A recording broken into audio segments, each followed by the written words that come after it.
حد شاف ماتش مصر والكويت؟ لو لا يبقى ربنا نجاك، لو اكتب لي رايك. ده كان ماتش عنوانه الصبر في الملاحات، ومصر بتضيع فوز تاريخي.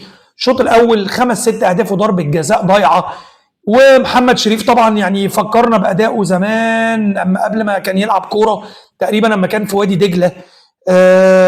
يعني ومتضايق انه طالع وبيتبدل، وميدو جابر ومش ميدو جابر عايزين يرقصوا ويخشوا بيها بالكوره جوه الجون. في شويه لعيبه كده اما تفتكرهم زمان، لا كانت يعني دي تتعب. انا ما تعرفش هم عايزين ايه. يعني كابتن حلمي هيعمل ايه؟ هينزل يجيب جون بنفسه؟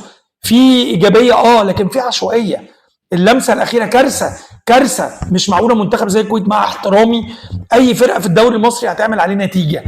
فانا شايف انه تعادل بطعم الهزيمه، ويمكن ضربه الجزاء اللي اتحسبت في الاخر هي اللي يعني ربنا نجانا.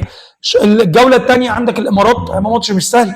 الجوله الثالثه الاردن اللي هتتصدر المجموعه، افتكر جاي من الاردن صعد لكاس العالم، فرقه محترمه جدا. وهل عندنا مبرر احنا ما نصعدش على المجموعه دي؟ لا طبعا، انت مرشح فوق العاده ان انت توصل للمجموعه دي، مفيش اي مبررات. المنتخب ده تعدي كويس قوي، منتخب فيه عناصر المفروض ان هي كويسه. الاداء المزري ده ما يرضيش اي حد، مش اكن اي حد لابس تيشيرت منتخب مصر مكتوب علينا الهم بقى، سواء المنتخب بتاع البطوله العربيه او افريقيا. ده احنا لسه هنلالي بقى في افريقيا. فيعني ربنا يستر.